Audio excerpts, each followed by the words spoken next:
Assalamualaikum warahmatullahi wabarakatuh.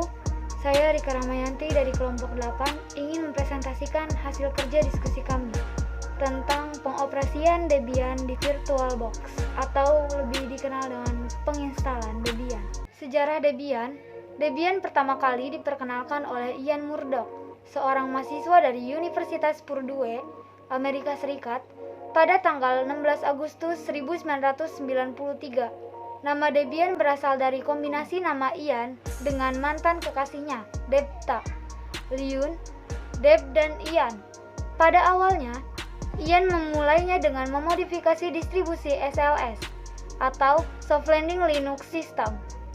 Namun, ia tidak puas dengan SLS yang telah dimodifikasi olehnya, sehingga ia berpendapat bahwa lebih baik membangun sistem distribusi Linux dari nol.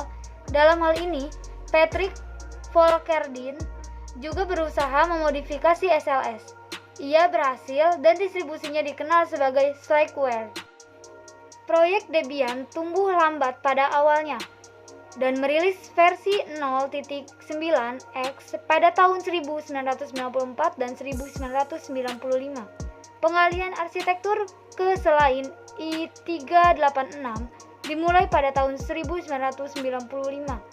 Versi 1X dimulai tahun 1996.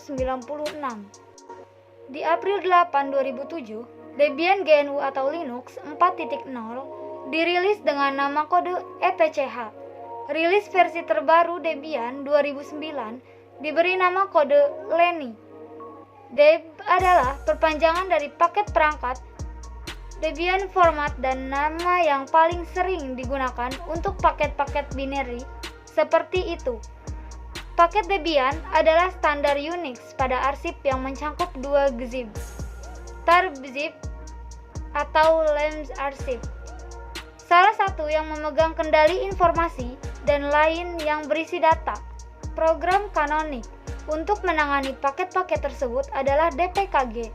Paling sering melakukan apt atau aptitude. Beberapa paket Debian inti tersedia sebagai udebs atau mikro Debian dan biasanya hanya digunakan untuk bootstrap instalasi Linux Debian. Meskipun file tersebut menggunakan ekstensi nama file udeh, mereka mematuhi spesifikasi struktur yang sama seperti biasa. Langkah selanjutnya yaitu buka aplikasi VirtualBox lalu klik New. Baiklah, langkah kedua, beri nama pada virtual dengan tipe Linux dan Debian versi 64. Karena saya menggunakan Debian versi 64 bit. Ketiga, tentukan memori.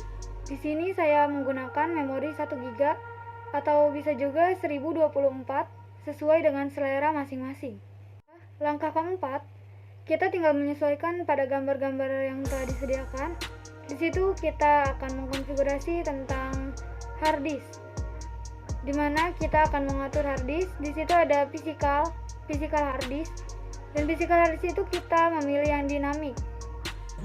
Baiklah, saya Siti Ninda, saya akan melanjutkan materi yang sebelumnya disampaikan. Langkah selanjutnya adalah pengaturan hard disk. Hard disk terdiri dari beberapa tipe yaitu VDI, VDH, dan VMDK. Langkah selanjutnya adalah pengaturan file location dan size. Lokasi kapasitas hard disk yang akan digunakan adalah 8 GB. Langkah selanjutnya adalah menu setting. Lalu di menu storage kita akan memasukkan file ISO Debian untuk instalasi nanti. Langkah selanjutnya masukkan DVD 1. Setelah itu ke menu network, setting untuk server. Dalam tutorial ini menggunakan dua adapter. Adapter 1 pilih bridge, lalu pilih interface komputer atau laptop yang mengarah ke internet. Tetapi agar tidak mengganggu saat instalasi, pilih adapter yang tidak terkoneksi internet. Adapter 2 ke internal network agar dapat terhubung ke komputer klien. Selanjutnya kita akan ditanya bagaimana skema partisi untuk instalannya.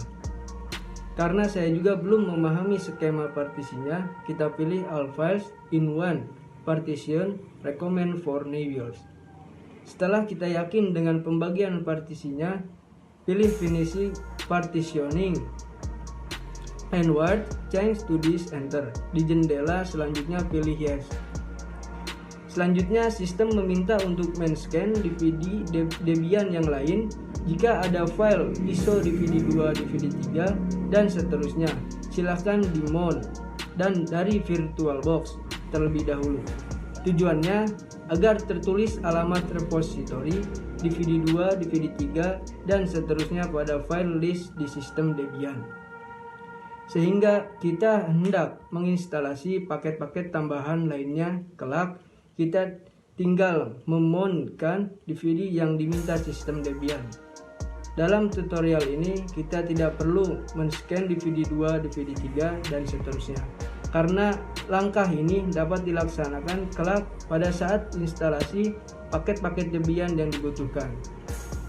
Untuk itu, pilih saja No, lalu tekan Enter. Selanjutnya, proses instalasi akan meminta kita apakah akan menginstal paket tambahan melalui jaringan internet, network, mirror. Saya rasa kita tidak perlu menginstal melalui jaringan internet, karena PC kita saat ini tidak terhubung ke internet. Untuk itu, pilihlah No, lalu tekan Enter. Kemudian, proses instalasi meminta kesediaan kita untuk berpartisipasi dalam survei paket Debian. Kita tidak perlu berpartisipasi, maka pilihlah No, lalu tekan Enter. Selanjutnya, kita dihadapkan dengan aplikasi-aplikasi apa saja yang dapat kita install dalam proses instalasi ini. Kita pilih standar sistem utilities. Untuk menghilangkan tanda bintang pada paket yang tidak diinginkan, gunakan spasi di keyboard masing-masing, lalu tekan Enter. Untuk poin selanjutnya adalah tunggu proses instalasi hingga selesai. Selanjutnya, pada jendela berikutnya, proses menginstalasi meminta untuk menginstal grup boot loader pada master boot record. BOOT adalah suatu program yang sudah tertanam pada suatu sistem operasi untuk memboot atau memanggil sistem operasi yang pada hard disk dan media boot lainnya seperti flash disk. Contoh loader pada Linux adalah grup dan reload. Biasanya bootloader digunakan untuk memilih sistem operasi yang ada pada hard disk, karena pada hard disk tersebut terdapat lebih dari satu sistem operasi. Kita menggunakan bootloader group, maka pilihlah yes atau tekan enter. Selanjutnya, poin selanjutnya, lalu pilih hard disk mana yang nanti akan ditaruh group loader. Pilih atau dev atau SDA, lalu enter.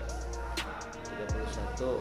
Setelah selesai akan diinformasikan bahwa proses instalasi selesai. Pilih continue lalu enter. Debian akan secara otomatis reboot. Akhir dari instalasi Debian dan sudah bisa digunakan. Terima kasih. Baiklah semuanya, cukup sekian dari kelompok kami. Kurang dan lebihnya mohon maaf. Wassalamualaikum warahmatullahi wabarakatuh.